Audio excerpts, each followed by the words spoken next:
Sõda Ukrainas on Venemaad pöördumatult muutnud. See on muutnud kunagise suure võimu ja potentsiaaliga riigi oma endise mina tühjaks kestaks, elutuks, kooreks, laibaks, mida võimulolijad meeleheitlikult üritavad taaselustada, kuid ebaõnnestuvad. See ei ole esimene kord, kui Venemaa on läbi elanud nii dramaatilise kokkuvarisemise. See on 3. kord, kuid see võib olla kõigist kõige laastavam. Et mõista, miks see nii on, peame esmalt ajas tagasi astuma. Üle 100 aasta tagasi, täpsemalt aastasse 1917, kui toimus esimene suur Vene kokkuvarisemine. See oli aasta, mil algas Vene revolutsioon, kui Vene impeeriumi rahvas, kes võitles vaesuse, ebavõrdsuse ja esimese maailmasõja laastavate tagajärgedega, tüdines ja muutus rahulolematuks oma tsaristlike valitsejate suhtes. Puhkesid protestid ja streigid ning tollane tsaar Nikolai II oli sunnitud troonist loobuma, lõpetades mitme sajandi pikkuse keisrivõimu. Seejärel, pärast lüvikest ajutise valitsuse perioodi, ehitasid riigi täielikult ümber Vladimir Lenin ja tema sotsialistlikud bolševikud. Nad kujutasid ette paremat ja jõukamat Venemaad täiesti uue süsteemi, Nõukogude süsteemi all. See põhines ühel kesksel ideel. Eraomandi mõiste ise ei tohiks enam eksisteerida. Selle asemel peaks riik planeerima ja kontrollima suuremat osa majandustegevusest. Rahvastikule öeldi samal ajal, et nad unustaksid isiklikud soovid, mugavused ja rikkuse ning pühenduksid hoopis ühisele hüvele, töötades kõrvuti helgema ja õnnelikuma tuleviku nimel. Selle süsteemi suur eelis oli see, et see võimaldas Nõukogude Liidul väga tõhusalt mobiliseerida tohutul hulgal ressursse. See tegi suhteliselt lihtsaks ehitada kõike, alates tohututest tehastest kuni tuumaprogrammideni ning loomulikult ka ühe suurima ja tugevaima armee maal. Kuid kui maailm liikus tööstusjärgsesse ajastusse, lakkas Nõukogude süsteem nii hästi toimimast. Sellel puudus paindlikkus, millele teised ühiskonnad üha enam tuginesid ning innovatsioon, mis võimaldas teistel riikidel areneda valdkondades, kus Nõukogude Liit paigale jäi. Riik suutis siiski saavutada muljetavaldavaid insenerisaavutusi. See saatis inimese kosmosesse enne Ameerika Ühendriike ja lasi orbiidile ka maailma esimese satelliidi. Kuid lihtsamates valdkondades, nendes, mis tegelikult oli tavalistele tööinimestele kõige olulisemad, jäi see kaugele maha. See oli süsteem, mis tugines liiga palju inimeste kohtlemisele kollektiivina, nagu hammasratastele masinas, mis kõik liiguvad samas suunas, ilma vabaduseta ise mõelda, kohaneda ja uuendusi luua. Samal ajal, hoolimata sellest, et Nõukogude Liit esitles end klassideta ühiskonnana, kus kõik olid võrdsed, oli seal selge ja ilmne valitsev klass. Võimsad eliidid, keda tunti kui nomenklatuurat, kes nautisid kõige luksuslikumat elustiili, samuti eksklusiivset ligipääsu välismaistele kaupadele, uhketele puhkusepaikadele ja paremale tervishoiule. See oli tavainimeste jaoks keelatud.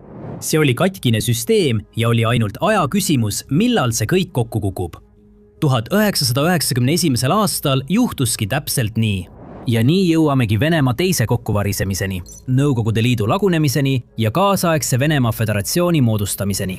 Postsovetliku kapitalistliku riigina nägi uus Venemaa välja ja tundus olevat rohkem kooskõlas ülejäänud kaasaegse maailmaga, kuid säilitas endas tumeda ja inetu kuritegevuse ning korruptsiooni allilma. Vana eliit ei kadunud kuhugi ega loobunud võimust. Nad lihtsalt said rikkamaks. Ja nii algas oligarhide ajastu. Olenemata sellest, kas nad ostsid kokku eravara, kandsid raha offshore-kontodele või võtsid kohti suurimate ettevõtete juhatustes, kogusid need, kes olid Venemaa ühiskonna tipus, erakordset rikkust ja võimu, ning nad ei tahtnud sellest loobuda. Nii takistasid nad igasugust konkurentsi või tõelist demokraatiat. Nii nagu varemgi, oli Venemaa lõksus katkises süsteemis, mis premeeris väheseid ja karistas enamikku. Aga vähemalt mõnda aega see toimis, tänu ühele lihtsale asjale. Naftale. Venemaa pidevalt kasvav ja üha väärtuslikum naftatööstus toetas selle majandust. Raha voolas sisse riigi laiaulatuslikust rahvusvaheliste kaubanduspartnerite võrgustikust. Ja kuigi need, kes olid tipus, suunasid suurema osa sellest rahast endale, jõudis piisavalt allapoole, et järk-järgult parandada nende elukvaliteeti, kes olid ühiskonna põhjas. Avalikkus teadis, et süsteem on mäda ja et need, kes on tipus, parasiteerivad nende arvelt. Aga nad ei pahandanud selle pärast nii palju, kui nad muidu oleksid pahandanud, sest nad said vähemalt ise ka mõningaid hüvesid. Hüved, mis olid Nõukogude ajal olnud kättesaamatud, nagu lihtne ligipääs välismaistele kaupadele ja võimalus karjääriredelil tõusta, et lõpuks lubada endale paremat kodu, paremat toitu, uhkemaid puhkuseid ja nii edasi. Aga sõda Ukrainaga on selle dünaamika purustanud, paljastades süsteemi sees sügavad pinged ja viies olukorrani, mis võib kujuneda kõigist neist 3 kõige rängemaks Vene kokkuvarisemiseks. Paljude nende põhialuste süsteemide lagunemine, mis hoiavad riiki toimimas ja takistavad inimesi tänavatel mässamast. Ja selle kokkuvarisemise eest lasub vastutus ühel ainsal inimesel, Venemaa presidendil Vladimir Putinil. Kui ta üle 20 aasta tagasi riigi juhtimise enda kätte võttis, otsustas Putin selgelt, et ta ei taha seda võimu kunagi loovutada ning on sellest ajast alates Venemaa poliitilist süsteemi oma eesmärkide järgi väänanud ja ümber kujundanud. Aga kui üks inimene jääb nii kauaks võimule, peab ta seda fakti õigustama. Ta peab rahvale näitama, et teda on mõistlik aasta-aastalt aastakümneid järjest võimul hoida. Seda saab teha mitmel erineval viisil. Ilmselge viis on lihtsalt teha head tööd riigi juhtimisel ning muuta see paremaks ja jõukamaks elukohaks. Kuid aja jooksul muutub see sageli palju raskemaks. Teine viis on sõjalised operatsioonid. Kui juht saab väita, et ta kaitseb oma riiki või võtab tagasi kaotatud maid, saab ta seda narratiivi kasutada rahva enda poolel hoidmiseks, mis seletab, miks nii paljud diktaatorid lõpuks oma riigid sõtta viivad.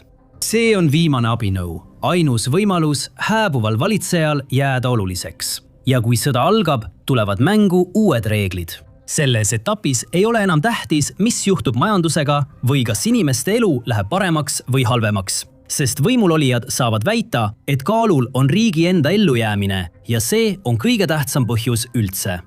Tegelikult on see muidugi rohkem seotud sellega, et meeleheitel valitseja teeb kõik, et võimust kinni hoida, täpselt nii, nagu Putin on Ukrainas teinud. Ta tahtis oma pärandit kinnistada, jääda ajalukku kui suurim valitseja, keda Venemaa kunagi näinud on. Tänapäeva Peeter Suur. Seda tehes rebis ta oma riigi lõhki, sest ainus põhjus, miks Venemaa suutis enne sõda hoolimata oma katkisest süsteemist üldse toimida, oli tema majandus. Tal tuli nii palju tulu sisse kõigist maailma nurkadest, mis paisutas oligarhide pangaarveid ja samal ajal parandas järk-järgult ka nende elatustaset, kes olid toiduahela alumises otsas. Aga Venemaa sõjaaegne majandus on vaid kahvatu vari oma endisest minast. Kreml võib küll proovida seda kaitsta. See võib viidata tehastesse, mis veel töötavad, töötajatele, kes on endiselt tööl ja piirkondadele, mis teatavad endiselt kasvust. Aga kui vaadata mööda propagandast ja keskenduda Venemaa tänasele majanduslikule reaalsusele, hakkab ilmnema palju süngem pilt. See on pilt majandusest, mis on jagatud 2. Esimene osa on pühendatud sõjale, teine eksisteerib vaid selleks, et esimest rahastada ja mõlemad osad on lõpuks määratud läbi kukkuma. Aastate möödudes on üha suurem osa Venemaa eelarvest ja majandustegevusest pühendatud üksnes konfliktile. See hõlmab näiteks tehaseid, mis toodavad droone, rakette ja suurtükimürske. Samuti kõiki ettevõtteid ja meeskondi, kes tegelevad logistika, transpordi, kütusesüsteemide, masinate osade, turvalisuse, värbamise ja teiste Kremlile kuuluva sõjamasina elementidega. See on majanduse osa, millest Venemaa ametnikud tegelikult hoolivad. Just see saab kogu rahastuse, tähelepanu ja toetuse. See on ka see osa, millele Kreml viitab, kui ta tahab väita, et Venemaa ei kuku läbi, et nende tootmismahud kasvavad ja majandus toimib hästi, isegi kasvava rahvusvahelise isolatsiooni ja kahjulike lääne sanktsioonide tingimustes.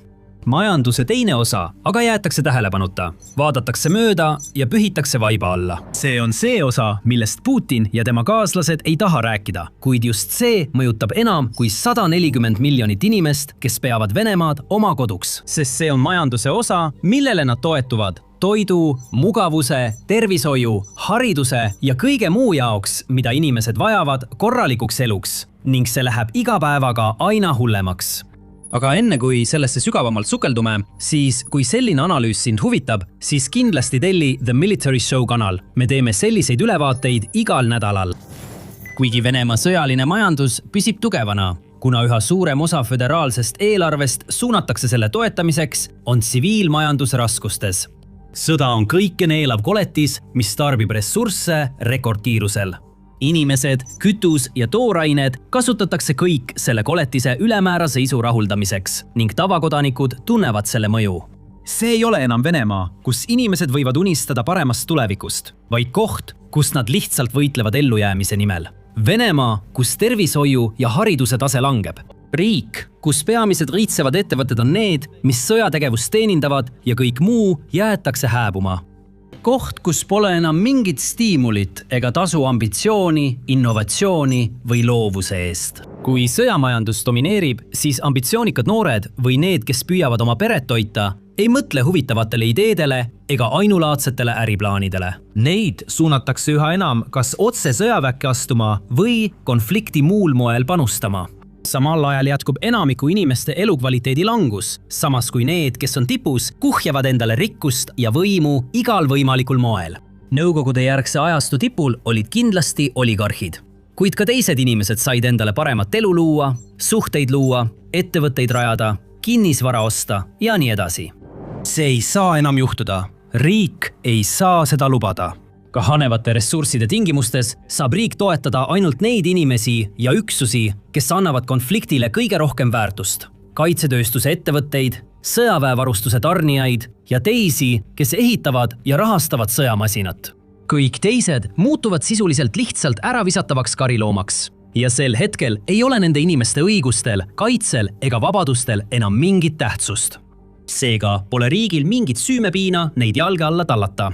Sellepärast on 2026 aastal avalikkuse interneti kasutamise võimalusi üha rangemalt piiratud. Inimesed ei võitle ainult selle nimel, et toitu lauale saada ja maksavad rohkem kütuse ja toidu eest. Neid lõigatakse järk-järgult ülejäänud maailmast ära, üks rakendus ja veebileht korraga. Sellised rakendused nagu WhatsApp ja YouTube on sisuliselt blokeeritud ning ka vahendid, mida inimesed varem nende piirangute ületamiseks kasutasid, näiteks VPN-id, on samuti tugevalt piiratud. Tavaline venelane ei saa enam mugavalt suhelda sõprade või sugulastega üle maailma, pääseda ligi sõltumatutele või välismaistele uudistekanalitele ega vaadata sisu, mida Kreml pole heaks kiitnud. Üks riigi peamisi siseriiklikke maksesüsteeme kukkus tehniliste probleemide tõttu, mis olid seotud VPN-i blokeerimisega täielikult kokku, kuid Kremlit see ei huvita. Ükskõik kui väike huvi tal kunagi töötajate heaolu ja rahva jõukuse vastu oli, on see ammu kadunud.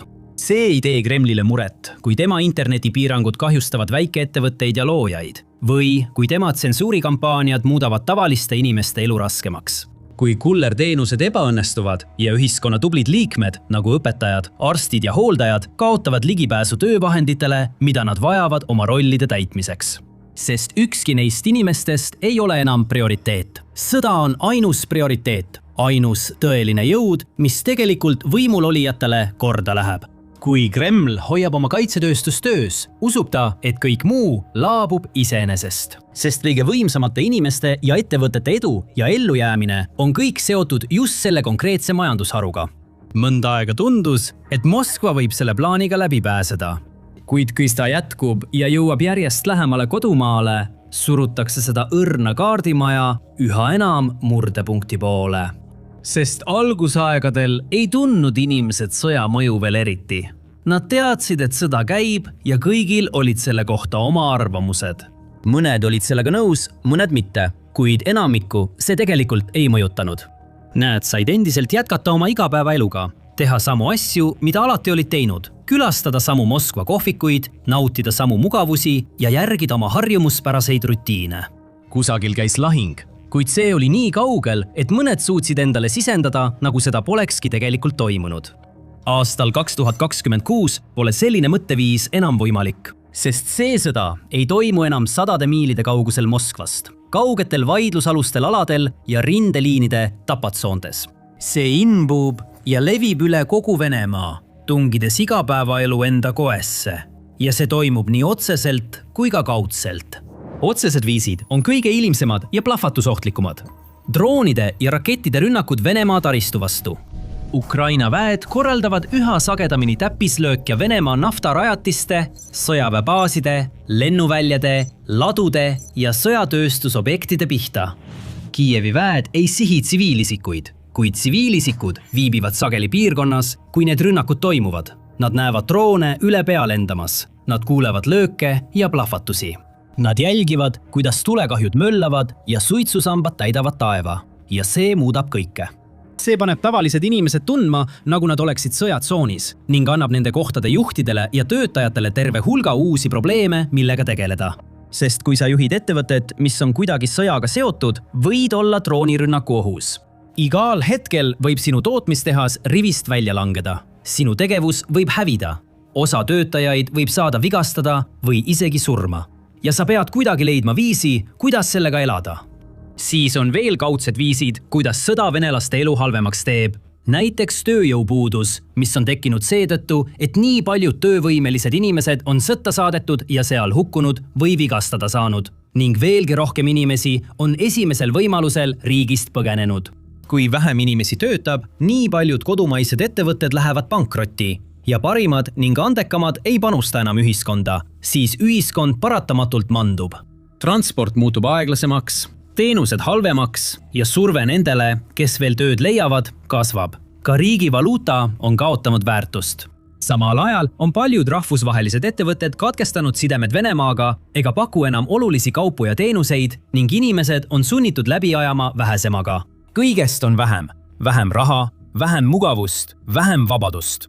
See on retsept katastroofiks. Ja mida lähemale see katastroof jõuab, seda paanilisemaks ja meeleheitlikumaks muutuvad need, kes võimul on. Tavalised riigid tegutsevad suhteliselt etteaimatavalt.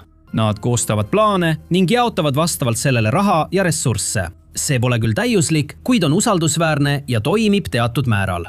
Aga sõjaaegne Venemaa kaotab selle usaldusväärsuse, etteaimatavuse ja rutiini, mida inimesed vajavad, et tunda, nagu nende elus ja ümbruses oleks mingisugunegi kord. Selle asemel libiseb see eriolukorra režiimi, kus stabiilsus ja kord asendatakse improviseerimise ja spontaansusega.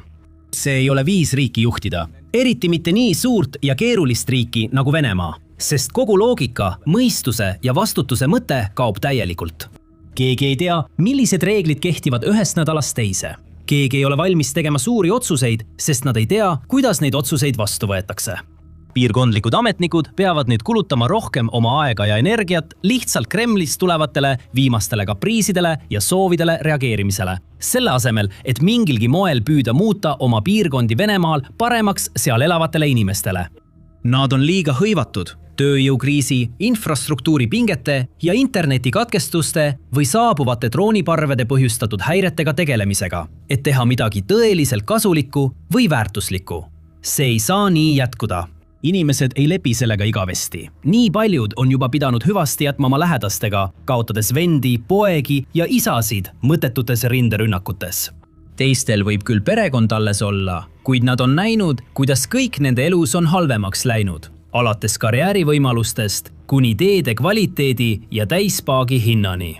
Inimesed näevad, et nad on hüljatud, nad on frustreeritud, rahutud ja vihased. Isegi Venemaal, kus igasugune teisitimõtlemine on kuriteoks kuulutatud, annavad inimesed endast märku. Putini toetusnumbrid langevad.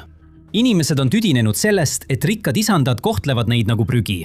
Viimati, kui see juhtus, umbes 100 tagasi, lõppes see impeeriumi lõpuga ja kogu Vene ühiskonna täieliku ümberkujundamisega. Ja kui Putin jätkab elanikkonna nii hoolimatut kohtlemist, võib tema režiimi oodata sarnane saatus. Nüüd saate sellest videost rohkem teada Putini tumeda ja ohtliku tee kohta. Selles uuritakse, kuidas tema halastamatu püüdlus vallutada Ukraina iga hinna eest on sisuliselt sundinud tema riiki ajas tagasi minema. Või vaadake seda videot, et näha, kuidas Ukraina trotsib jätkuvalt kõiki ootusi ja saavutab näiliselt võimatu, kasutades kõige nutikamaid taktikaid ja üllatavamaid uuendusi, et igas olulises valdkonnas Venemaad edestada ja üle mängida. Ja lõpuks, ärge unustage tellida The Military Show kanalit, et näha veel selliseid videoid.